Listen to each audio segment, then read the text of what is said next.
Before we get started, make sure to subscribe to the channel and like this video. That way, you'll always stay connected to our stories and never miss the next adventure. Amara was going to die at this desk. Not dramatically, mind you, not in some blaze of glory or heroic last stand against hostile aliens. No, she was going to perish right here in Lab 6 of the research station Horizon's Gate, surrounded by half-empty coffee containers, protein bar wrappers, and approximately 6,000 tabs of unread data analysis. The cause of death would be listed as terminal stubbornness, with a side note about caffeine poisoning. The thing about working in xenobiology on an interstellar research station was that nobody told you the hours would be absolutely barbaric. They showed you the glossy promotional materials, all sweeping views of distant nebulas, and promises of groundbreaking discoveries. They didn't mention that groundbreaking discoveries required you to manually sort through behavioral observation footage at 3 in the morning, because the auto-tagging system kept identifying predatory stalk patterns as playful frolicking. There was nothing playful about a Velcari juvenile practicing its killing technique on a synthetic prey dummy. Amara rubbed her eyes, a mistake, given that she'd been staring at holographic displays for the past— What day was it? Monday? Thursday? Time had become a theoretical concept somewhere around her 5th consecutive shift. Her vision blurred, then focused, then gave up entirely and settled for a vague approximation of clarity. The Velcari were the newest species to make contact with the galactic community, and they were about as friendly as a bag of angry knives. Feline in appearance, if cats had evolved on a planet where everything wanted to kill everything else and the evolutionary arms race had no finish line. They stood on 2 legs, sure, but they moved like liquid murder when they wanted to. Retractable claws that could punch through standard hull plating. Bite force that made Earth's great whites look like goldfish. Reflexes that bordered on precognitive. And the babies? The babies were somehow worse. Amara's current assignment involved studying 3 Velcari cubs who'd been sent to the station as part of a cultural exchange program, though exchange implied mutual benefit, and Amara suspected the Velcari had mostly wanted to see if the other species could survive babysitting duty. The cubs were housed in Habitat Wing B, right next to the research labs, in an enclosure that had been designed by people who clearly thought maximum security prison was a good starting point for childcare facilities. Her screens flickered with another surveillance clip. Valna, the female cub, was systematically testing the electromagnetic lock on the habitat door. Not randomly either. She was running through different approach angles, watching for the slight delay in the field modulation. She was learning, problem-solving, which would be adorable if it wasn't absolutely terrifying. Hawk and Zim, the 2 males, were engaged in what the previous shift supervisor had logged as rough play. Amara had corrected that designation to mutual attempted homicide with educational value. They were teaching each other where the vital strike points were on Velcari anatomy. Through experience, enthusiastic, violent experience. The galaxy, Amara had learned, had a very particular view of humanity. See, humans were, well, they were concerning. Most species had evolved as either predator or prey, with clear distinctions and behavioral patterns that made sense. Humans had looked at that binary choice and said, both, please, and can we make it weird? Earth's dominant species were persistence hunters, who could literally chase prey until it died of exhaustion. But they were also social pack animals with empathy receptors that fired off at basically anything with eyes. This made them, in the galactic community's collective opinion, deeply unsettling. Amara had read the xenopsych reports. Humans were classified as concern tier fauna, A polite way of saying, we're not sure if they're going to befriend you or eat you, and we're not convinced they know either. They lacked natural weapons, but made their own. They lacked protective armor, but invented it. They couldn't survive in extreme environments, so they just built habitats and went there anyway. They looked at planets that would kill them in minutes and said, vacation spot. And worst of all, from the galaxy's perspective, they kept trying to pet things that could kill them. Amara was aware of the irony. Thank you very much. Here she was, studying apex predator infants, and she'd caught herself more than once thinking they were kind of cute when they weren't actively practicing murder techniques. Their little ear tufts, the way they chirped when they were content, the tiny beans on their paws that concealed tiny murder hooks. Her screen chose that moment to display an error message, because of course it did. The behavioral analysis algorithm had crashed again, probably choking on the sheer volume of threatening posture data. Amara groaned and reached for her coffee container, discovered it was empty, and seriously considered just drinking the next one before brewing it. Powder had caffeine, right? Probably. The station hummed around her, that ever-present background noise of life support and engine cores that you never really stopped hearing, but learned to ignore. Shift change had happened. Sometime. People had probably gone to sleep. People who made reasonable life choices and understood concepts like work-life balance and not dying of exhaustion. Amara was not those people. She pulled up another data strand, this one analyzing pheromone markers in the cub's habitat. Velcari communication was partially chemical, and the cubs were constantly broadcasting their emotional states in ways that required a gas chromatograph and 3 advanced degrees to interpret. Currently, the readouts suggested they were bored, restless, plotting something? Probably all of the above. Her fingers moved across the holographic keyboard, typing up notes that would probably be incomprehensible tomorrow. Something about socialization patterns. Something about how Valna seemed to be taking a leadership position despite being the smallest. Something about how Hawk had figured out that if he knocked over the water dispenser, someone would have to come into the habitat to fix it, and that someone could be studied for weaknesses. The cubs were smart, dangerously smart, which made them fascinating research subjects and also made Amara wonder if the habitat locks were really as secure as the engineering team promised. Her head felt heavy. When had her head gotten so heavy? It was like someone had replaced her skull with one of those gravity weights from the training gym. Her neck was staging a protest, her shoulders had filed a formal complaint, and her spine had apparently gone on strike. Just a few more notes. Just a few more data points. Just a few more. The screen blurred. Amara blinked, trying to force her eyes to cooperate. They declined. Politely but firmly, they just stopped focusing. The holographic displays became soft clouds of blue and green light. And honestly, that was fine. That was totally fine. She could work with that. Her arms were still on the desk. That was good. Stable. The desk was a good desk. A reliable desk. It had been here for her through all of her bad decisions, and it wasn't judging her now. She'd just rest her head for a second. Just 1 second.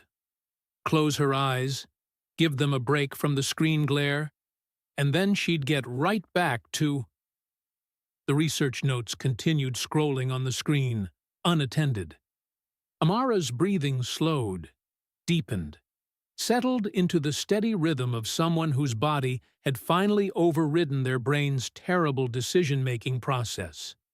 Her head rested on her forearm, her other hand still loosely draped over the keyboard interface. The half-eaten sandwich from breakfast? Lunch? Some meal? sat abandoned next to a stack of data chips. The lab hummed quietly around her. Life support doing its job. Temperature regulation keeping everything at a comfortable 20 degrees. The soft glow of workstations and emergency lighting casting everything in gentle blue-white. In Habitat Wing B, 3 pairs of very alert, very intelligent eyes had noticed something interesting about the lock mechanism. They'd been watching, learning, waiting, and now, in the quiet of the station's night cycle, they were ready to test their theories.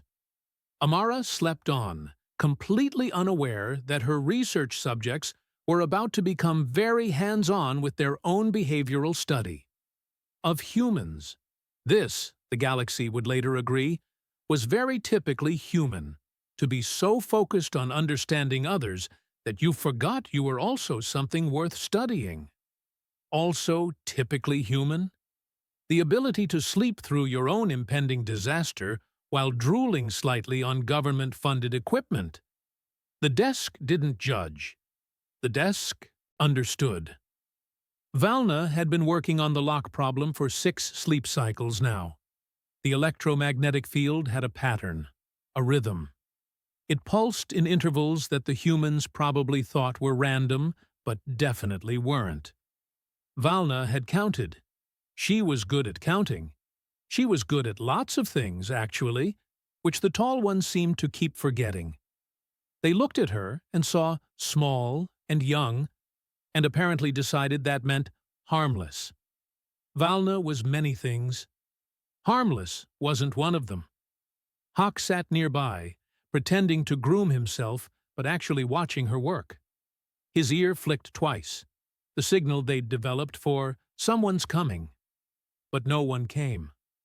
The station was in its quiet phase, when most of the tall ones went to their sleeping dens and left only a few watchers. Fewer watchers meant more opportunities. Zim was supposed to be the lookout, but he'd gotten distracted by a structural beam and was currently hanging upside down from it, testing whether he could stay inverted long enough for his lunch to reverse direction. Priorities. Zim had them. They were just unique. Try the corner seal, Hawk chittered quietly, his native language a series of clicks and purrs that the human translation devices never quite got right. The field thickness varies there. Valna's whiskers twitched in acknowledgement. She'd noticed that, too. The habitat designers had made everything very secure, very strong, very impressive. They'd made it predator-proof. They hadn't made it cub-proof. See, here's what the galaxy consistently failed to understand about young predators. They weren't just small versions of adults. They were small versions with infinite curiosity, no sense of mortality, and an overwhelming need to put everything in their mouths to see what would happen. They were tiny scientists with claws, and absolutely no ethics board to answer to. Valna pressed her paw against the corner seal, right where the electromagnetic field met the physical barrier. The field buzzed against her pads. Not painful, just uncomfortable. Like the warning it was meant to be. She held it there, counting the pulse intervals. 1, 2, 3, 4, flicker. There. That microsecond gap where the field refreshed itself. That's what she needed. Zim, she clicked. Stop being upside down and come here.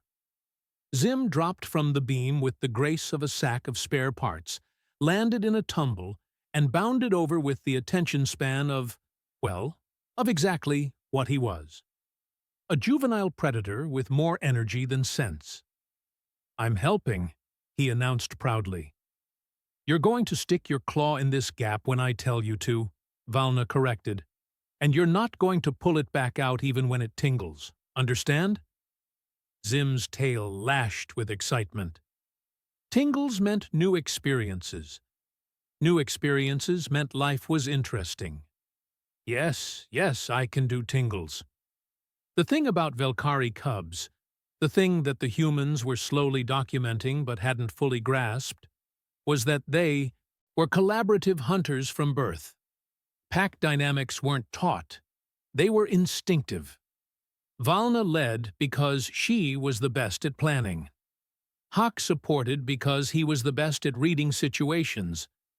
Zim participated because he was the best at not questioning whether things were a good idea before doing them. This made them, collectively, a very efficient problem-solving unit. Also, a very efficient chaos engine. But that was beside the point. "Now!" Valna ordered. Zim's claw shot into the gap, right at the field boundary. The electromagnetic pulse hit it, traveled through it, and found a ground point that the system hadn't anticipated. Another living conductor providing a bridge. The field flickered, confused by the unexpected variable. Hawk moved. While the system was deciding whether Zim's claw was a malfunction or an attack, Hawk pressed both paws against the door panel and pushed. Not hard. Hard would trigger the security alerts. Just firmly, testing the physical lock while the electronic one was distracted. The door slid open 3 inches. 3 inches was enough. Valna was through in a heartbeat, Hawk right behind her. Zim extracted his claw. That did tingle. And squeezed through last, his larger frame barely fitting through the gap before the door's safety protocols kicked in and sealed it again. They stood in the corridor of Habitat Wing B, free and unsupervised. This was, by any reasonable measure, a catastrophically bad idea. The cubs looked at each other. Valna's ears swiveled, catching the ambient sounds of the station. Hawk's nostrils flared, processing sense. Zim vibrated with barely contained excitement, his tail whipping back and forth. "Where do we go?" Hawk asked, the practical one even in the midst of their jailbreak. Valna had been thinking about this. The habitat had food, but it was the boring kind, nutritionally complete, carefully balanced, absolutely flavorless. But she'd smelled other food, better food, the kind that made her mouth water and her hunting instincts sing.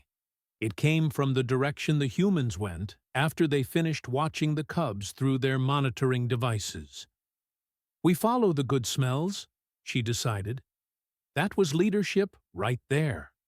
Clear, decisive, based entirely on stomach rumbling, but still.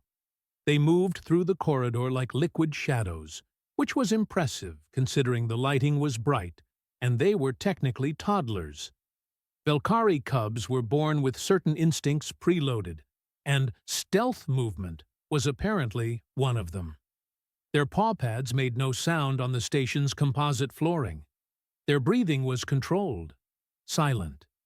If this was a human story, this would be the tense part. The music would go low and threatening. The camera would cut between the cubs' determined faces and the oblivious station personnel. Someone would be eating their last meal, metaphorically speaking. But this wasn't that kind of story. This was the kind where 3 babies who should not be loose were absolutely loose, and heading directly toward the one human who'd spent the last week studying everything about them, except the one crucial detail. They'd been studying her right back. The sense got stronger as they moved. Food, yes, but something else. Something that pinged in Valna's brain as safe?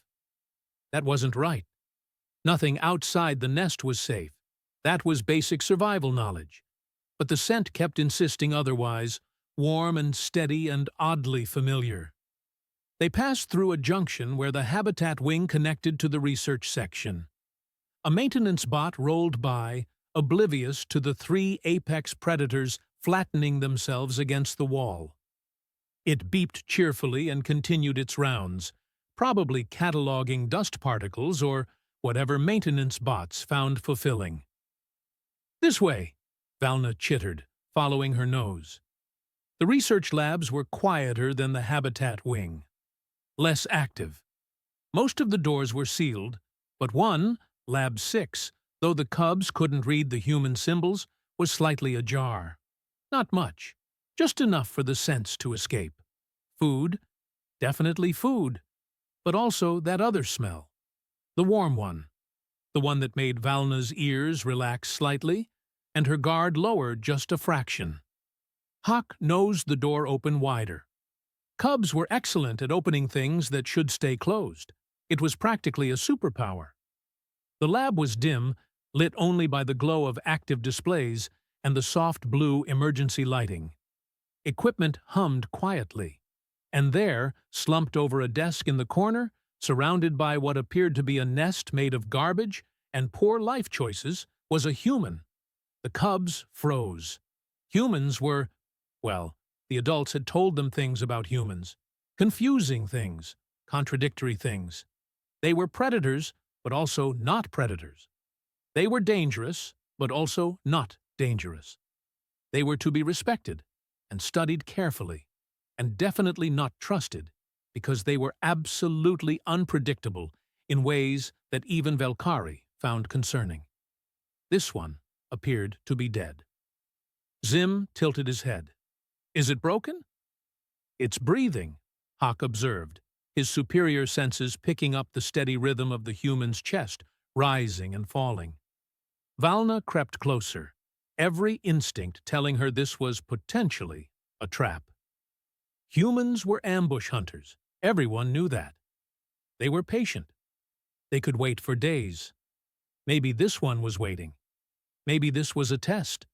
But the human didn't move, didn't react, just kept breathing in that slow, steady pattern.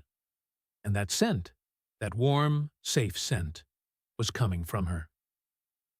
Valna approached the desk carefully, ready to bolt at the first sign of movement. The human's face was turned to the side, resting on her arm. Her breathing made soft sounds, little whistles and sighs. One hand was still on the glowing keyboard, fingers loosely curled. There was food nearby, some kind of plant and protein mixture on bread, half-eaten and abandoned. Zim immediately investigated it, sniffed it thoroughly, and decided it was acceptable by taking a large bite. Zim, Hawk hissed. That's her food. She's not eating it, Zim mumbled through a mouthful. Wasteful. But Valna wasn't interested in the food anymore. She was focused on the human, on that breathing pattern, on the way her body radiated warmth in the cool lab air, on the soft sounds she was making. And then the human did something that changed everything. She mumbled. Nothing coherent, just a soft, low sound that came from deep in her chest. A vibration. A frequency. Valna's ears shot forward. She knew that frequency. Every Velcari knew that frequency. It was the sound of safety, of comfort, of a mother's purr telling her cubs that the den was secure and they could rest. But humans didn't purr. Humans didn't have the physiology for it. So why was this one making that exact sound? Hawk heard it too. His posture changed instantly, going from alert to confused, interested. His tail dropped slightly, no longer a rigid line of tension. Zim, still chewing stolen sandwich, padded closer. She sounds like home, he chittered quietly. And there it was, the thing that would baffle xenobiologists for the next decade. The thing that would become a footnote in every textbook about human-alien interaction.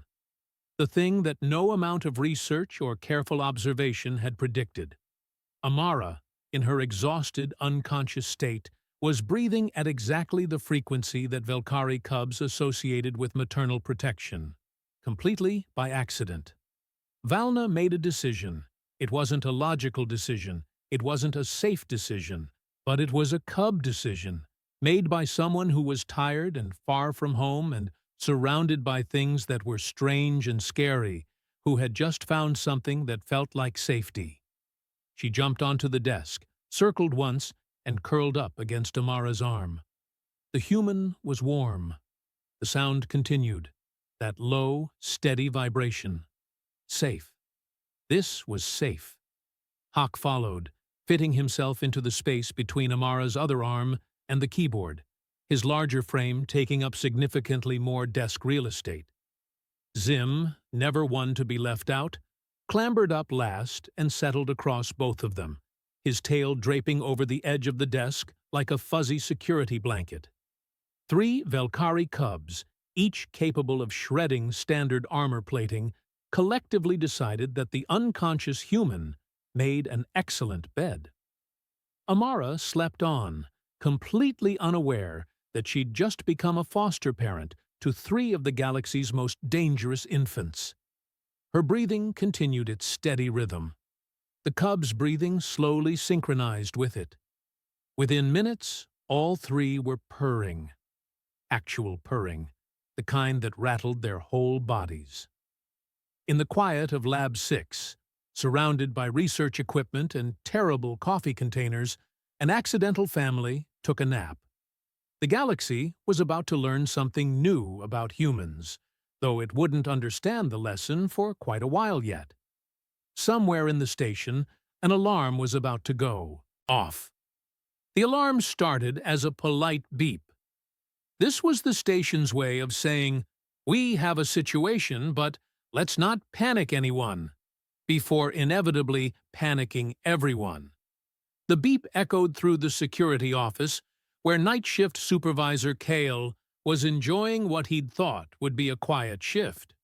He'd been wrong before. He worked on a station that housed multiple alien species, some of whom thought quiet meant good time to reorganize the furniture using only explosives. But he'd been hoping tonight would be different. The beep became a more insistent beep. Kale, who was human, and therefore cursed with the species-wide inability to leave well enough alone, pulled up the alert on his console. His coffee, his third of the shift, which was actually showing restraint, paused halfway to his mouth. Oh, hell. The habitat sensors in Wing B were showing an open enclosure, specifically the Velcari cub enclosure. More specifically, the enclosure that was supposed to be absolutely, positively, quantum-locked secure, because the contents were 3 juvenile apex predators who treated problem-solving like a competitive sport. Oh, hell, he repeated, because sometimes you needed to say it twice for emphasis. He slammed the alert button that would wake up everyone who needed waking, which in this case was basically everyone with a pulse and a basic survival instinct. The polite beep became a considerably less polite station-wide alert that translated roughly to, "We've lost the murder babies. Please remain calm while we all freak out internally." Within 2 minutes, the security office looked like someone had kicked an anthill made of anxious, sentient beings. Within 3 minutes, Dr. Halvin had arrived. Dr. Halvin was Velcari, full adult, which meant he stood roughly 8 feet tall when he wasn't hunching, to fit through doorways designed by optimistic engineers who thought average height accommodation was good enough. His fur was a deep charcoal gray, his eyes were the color of molten gold, and his presence in any room immediately answered the question, who here could kill everyone else without breaking a sweat? The answer was Halvin. Always Halvin. "Explain," he growled, his voice like gravel being processed through a bass amplifier. "Quickly!" Kyle pulled up the sensor logs, his fingers moving faster than strictly necessary, because having an annoyed Velcari looming over you was excellent motivation. The cubs breached containment approximately 18 minutes ago. We didn't catch it immediately because they... He paused, checking the replay footage. Because they somehow fooled the door into thinking nothing was wrong. That shouldn't be possible. "They're juveniles, not idiots," Halvin said flatly. "What's the current location?" "We're tracking now. Biosigns are..." Kale's fingers froze over the console, his brain briefly blue-screened while trying to process what he was seeing. "They're in the research wing. Lab 6. They're... stationary?" "Stationary." Halvin's ears flattened slightly, which was never a good sign. Feeding? No, they're not moving. At all. All three biosigns are showing resting state, like they're sleeping. The security office went very quiet. Someone's coffee mug made a soft clink against a desk, and it sounded like a gunshot in the silence. Sleeping? Halvin repeated slowly, his accent making the word sound like a threat. In Lab 6, where Amara works. Oh, that's right. The human who'd been practically living in that lab, studying the cubs with the kind of obsessive focus that made other researchers look lazy. The human who'd been pulling consecutive shifts, because she was convinced there was some breakthrough in Velcari behavioral patterns that she was just about to unlock. The human who was, presumably, currently alone in a lab with 3 loose predator cubs. Get a medical team, someone said. Get a cleanup team, someone else corrected grimly. Halvin's tail lashed once, a sharp, violent gesture that made everyone in the room take an unconscious step back. Get me to that lab, now. The thing about station security protocols was that they were designed for emergencies. The thing about emergencies involving Velcari cubs was that the protocols suddenly seemed very inadequate. Do you go in fast and risk startling them? Do you go in slow and risk being too late? Do you go in at all, or just seal the whole section and hope for the best?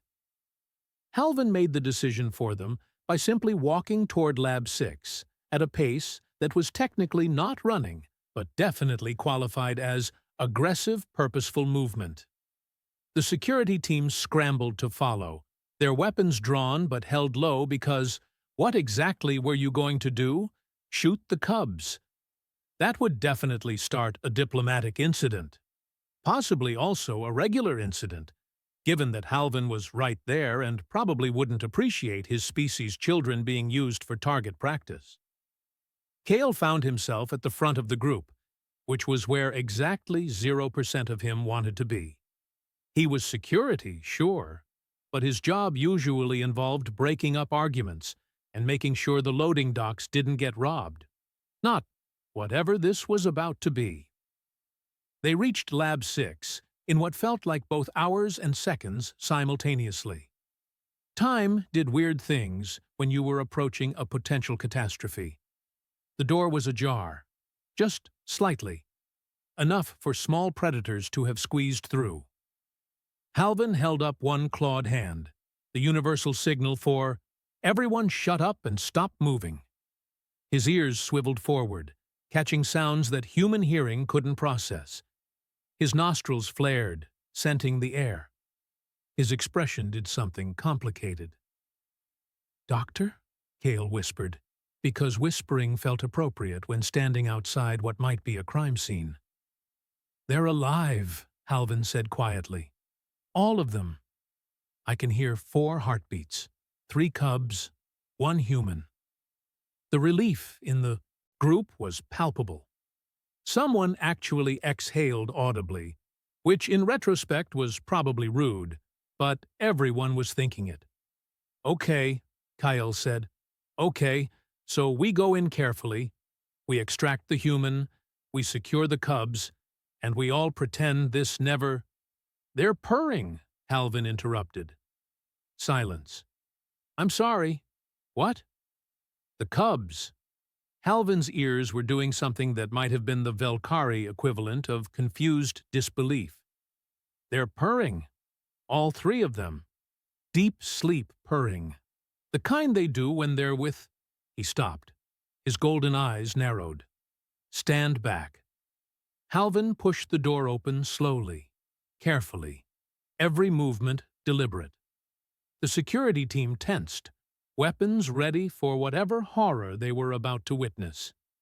The lab looked like exactly what it was, the working space of someone who'd given up on organization sometime last week. Screens still glowed with data. Coffee containers staged a small rebellion near the sink. A sandwich had achieved sentience and was probably filing for citizenship. And there, at the desk in the corner, was a tableau that would later be described as biologically improbable and absolutely ridiculous and the most perfectly human thing ever witnessed. Amara was still asleep, her head on her arm, completely dead to the world. This alone wasn't surprising. The woman had been operating on a sleep deficit that would have hospitalized lesser beings. What was surprising were the 3 Velcari cubs using her as a combination bed, blanket, and apparently security object. Valna was curled against Amara's left arm, her small body rising and falling with her breathing. Hawk had wedged himself between her right arm and the keyboard, his larger frame somehow fitting into a space that shouldn't have accommodated him. Zim was sprawled across both of them, his tail wrapped around Amara's wrist like a fuzzy handcuff. All 3 were deeply, contentedly asleep. All 3 were purring loud enough to be heard from the doorway. Kyle's brain made the sound of a computer trying to process too much data at once. "What?" he said eloquently. What?" Halvin stood in the doorway, frozen. For a Velcari who'd spent decades studying interspecies behavioral dynamics, who'd written papers on cross-cultural socialization patterns, who considered himself an expert on his own species' young, he had absolutely no explanation for what he was looking at. Velcari cubs didn't trust other species. They barely trusted other Velcari. They were born with survival instincts that said, assume everything wants to eat you until proven otherwise, and even then remain suspicious. They were territorial, aggressive, and treated new experiences with appropriate predatory caution. They did not cuddle with humans. They especially did not cuddle with unconscious humans who could, theoretically, be dead or dying for all the cubs knew. And they absolutely, under no circumstances, entered the deep sleep purring state that indicated complete, total, absolute trust and security unless they were with their actual parents. "How long has she been asleep?" Halvin asked quietly, his voice strained with the effort of processing the impossible. Kyle checked his tablet. Station logs show she was last active 6 hours ago.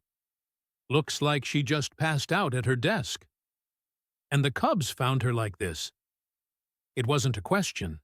Halvin was piecing it together, his scientist brain overriding his shock. They breached containment, navigated to this lab specifically, found an unconscious human, and decided she was safe? "Apparently very safe," someone muttered from the back of the group. Halvin took a careful step into the lab. His approach was glacial, each movement measured. Cubs could wake fast, and startled cubs were dangerous cubs. But he needed a closer look, needed to understand what his eyes were telling him, even though his brain was filing formal complaints. He got within 6 feet before Valna's ear twitched. She didn't wake, not fully.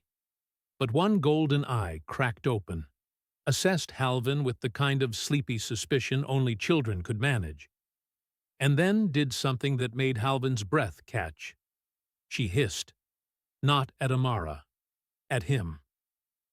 The tiny cub, no bigger than a house cat, looked at the full-grown Velcari male, a doctor, a respected adult, technically the closest thing to a parent figure these cubs had on the station, and told him, in no uncertain terms, to back off. She was protecting the human. Valna's hiss woke Hawk, who raised his head and fixed Halvin with a stare that clearly said, "You're interrupting nap time, and I'm judging you for it." Zim mumbled something incoherent and burrowed deeper against Amara's arm, completely unconcerned with the crowd of nervous security personnel. "Doctor," Kale said slowly, "why is the baby threatening you?" "Because," Halvin said, his voice distant with the kind of awe usually reserved for scientific breakthroughs, "they've decided she's Pac. They've claimed her." "They've what now?" The cubs think the human is theirs. Halvin's tail swished in a pattern that indicated fascination warring with disbelief. They're protecting her. From me. From us. The security team exchanged glances that ranged from, "This is weird," to, "This is so weird," to, "I don't get paid enough for this level of weird." But Halvin was moving closer again, carefully, his posture shifting to something less threatening. He made a soft clicking sound, the Velcari equivalent of, "I'm not a threat, please don't attack," and Valna's hiss reduced to a suspicious gurgle. He could see it now, this close. The way Amara's breathing had a rhythm to it, steady and deep. The way it matched the frequency Velcari mothers used to soothe their young. The way her body heat and the soft sounds she made in her sleep created an envelope of perceived safety that the cubs had latched onto like a lifeline. She'd accidentally mimicked every signal that told Velcari cubs, "You are home, you are safe, you can rest." And the cubs, far from home and surrounded by strange beings in a strange place, had found her and thought, "Yes, this one understands." "This is," Halvin said quietly, "going to require significant documentation." "This is going to require therapy," Kyle muttered. "For all of us. Forever." Amara chose that moment to make a soft, mumbling sound. Not words, just sleep noises, and shift slightly. The cubs immediately adjusted, resettling themselves to maintain maximum contact. Zim made a tiny chirping sound, the kind of contented noise that juvenile Velcari made when being groomed by a parent. The human didn't wake. She just continued sleeping, completely unaware that she'd become the most confusing research subject in station history. "So," someone asked from the doorway, "what do we do?"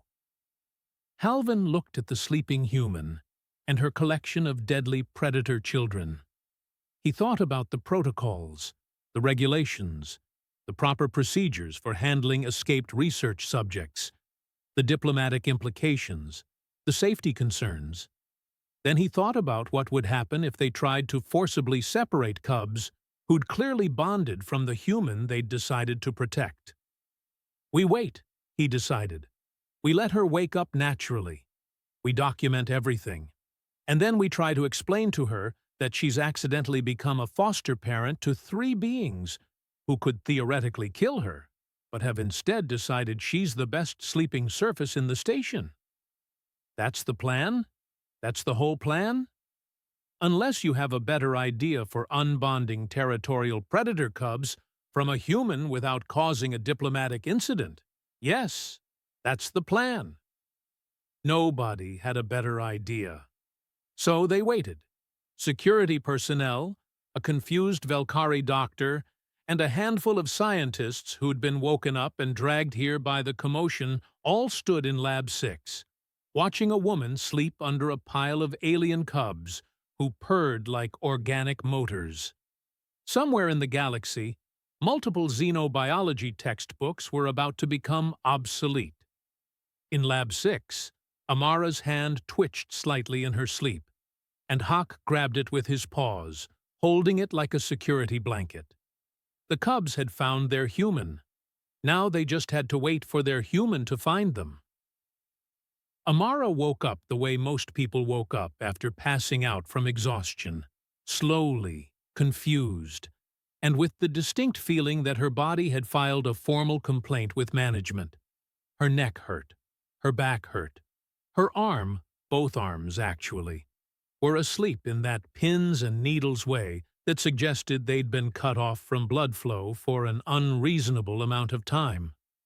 Her mouth tasted like she'd been licking research equipment, which, given her recent life choices, wasn't entirely impossible. And she was warm, really warm, weighted down by something soft and heavy and purring. Her brain, still booting up from its forced shutdown, took a moment to process this information. Purring meant cats. But there were no cats on the station. There were Velcari, who were cat-like, but they didn't purr, Her eyes opened. 3 pairs of golden eyes stared back at her from a distance of approximately 6 inches. Amara's scientific training kicked in before her survival instinct could, which was very typically human and also very typically stupid. Instead of screaming or flailing or doing any of the reasonable things a person might do when waking up covered in apex predators, her brain went, observation, Velcari cubs, 3 specimens, resting posture, non-aggressive body language, extremely close proximity. Conclusion, this is fascinating. Hello, she whispered, because what else do you say when you wake up as a bed? Valna's ears perked forward. Hawk's tail did a little swish. Zim made a chirping sound that was probably the cub equivalent of, "Good morning, favorite human." So, Amara said, still whispering because sudden movements seemed like a bad idea, you escaped your habitat. That's concerning and impressive. Mostly concerning. And you came here, to my lab, and decided to sleep on me. The cubs stared at her with the unblinking attention of creatures who understood tone but not words, and were very interested in what this weird alien was going to do next. Right, Amara continued, her scientist brain starting to wake up alongside the rest of her. Okay, this is fine. This is totally fine. I'm just going to... She tried to move her arm. Hawk immediately tightened his grip on her hand, his paws wrapping around her wrist like he was afraid she'd float away if he let go. Zim shifted his weight, somehow becoming heavier through sheer determination to remain exactly where he was. Or not, Amara amended. Not moving, staying very still. That's also fine. From somewhere beyond her field of vision, someone cleared their throat. Amara's head turned, slowly, carefully, and she discovered that her lab had become significantly more crowded since she'd fallen asleep.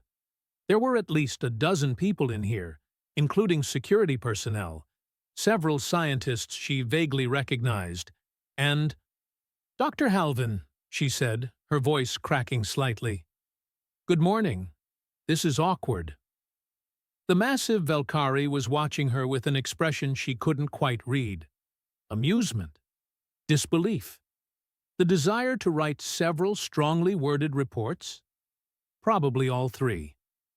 Amara, he said slowly, his voice that deep rumble that always made her think of distant thunder. Do you understand what's happening right now? I'm awake at my desk, she said, trying for casual and landing somewhere around hysterical. I have 3 research subjects using me as furniture. There's a crowd watching.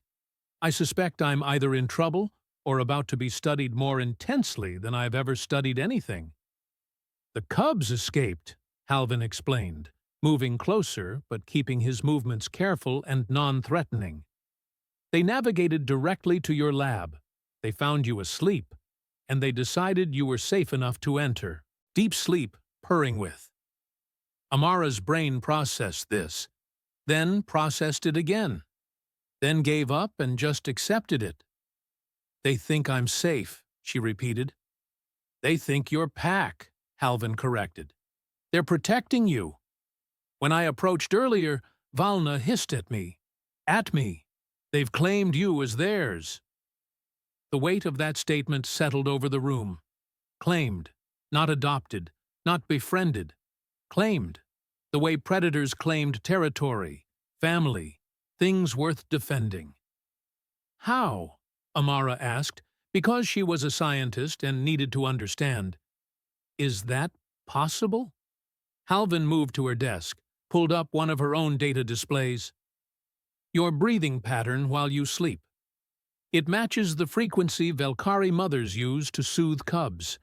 Your body heat, the sounds you make, the way you smell, all of it translates to safe authority figure in their instincts. I accidentally spoke their language, Amara said slowly. In my sleep. without knowing. "Humans," Halvin said, and there was something in his voice that might have been respect, or might have been exasperation, or might have been both, "are perhaps the most accidentally talented species at bonding with things that should not bond with them." Valna chose that moment to nudge Amara's hand with her head, demanding attention with the entitlement of a child who'd decided you were their person and you'd better accept it. Amara, despite everything, the crowded lab, the watching eyes, the sheer absurdity of the situation, felt her heart do something complicated and warm. "So what happens now?" she asked. Halvin's expression shifted to something that might have been a smile if Velcari facial muscles worked that way. "Now? Now you have 3 cubs who think you're their parent. Station Command will want meetings. Protocols will need updating. There will be paperwork. So much paperwork. But the cubs have bonded. Trying to separate them from you now would be cruel and possibly dangerous. They're yours, Amara. Congratulations on your extremely unofficial adoption." The room waited for her response. The cubs waited, their golden eyes fixed on her face. The universe held its breath. Amara looked at the 3 small predators who'd escaped captivity just to find her, who'd decided she was worth protecting, who'd curled up against her like she was home. "Okay," she said. "Okay. I can work with this. I'll need to modify my schedule, set up proper enrichment protocols, coordinate feeding times, maybe get a bigger desk." "That's your concern?" Kale asked from somewhere in the crowd. "Desk size?" "I'm a scientist," Amara said simply. "I solve problems. This is just a very warm, very purring problem that apparently comes with claws." Halvin made a sound that was definitely Velcari laughter. "You're taking this well." "I'm absolutely panicking internally," Amara admitted. "But I'm doing it quietly. Professional panic. The kind you have when you realize your research subjects have become your children. And you're not sure when that happened." Zim chirped again, nuzzling against her neck. Hak's purring increased in volume. Valna closed her eyes, content now that the human was awake and had accepted her fate. The galaxy had rules about interspecies bonding. It had protocols and procedures and carefully researched guidelines about maintaining proper boundaries between researchers and subjects. Humanity looked at those rules, said, "That's nice," and proceeded to accidentally adopt everything with eyes. Amara was just the latest in a long, proud tradition of humans who'd somehow convinced dangerous creatures that they were friend-shaped despite all evidence to the contrary. "All right," she said, addressing the cubs directly. "Ground rules? No escaping habitats? No stealing food? No practicing hunting techniques on station personnel? And absolutely no making me look unprofessional in front of visiting dignitaries." The cubs stared at her. They understood exactly 0 of those words. They did not care. They had found their human, and their human had accepted them, and that was all that mattered. In the weeks that followed, Lab 6 would be redesigned. Protocols would be rewritten. Station Command would have heated debates about the implications of human-Velcari bonding and what it meant for interspecies relations. But in that moment, surrounded by confused witnesses and purring cubs, Amara simply sat at her desk and accepted that her life had just become exponentially more complicated. Also warmer. Definitely warmer. The cubs approved of warm. They approved of their human. And somewhere in the cosmic record of human achievements, right next to domesticated wolves, befriended horses, and convinced cats to tolerate them, a new entry was made. Accidentally became mother to alien apex predators through the power of sleeping at your desk. Humanity's superpower wasn't technology, or intelligence or strength. It was the absolutely unhinged ability to look at the universe's most dangerous creatures and think friend-shaped, until reality gave up and agreed. Amara had just proven it again. The cubs purred their approval,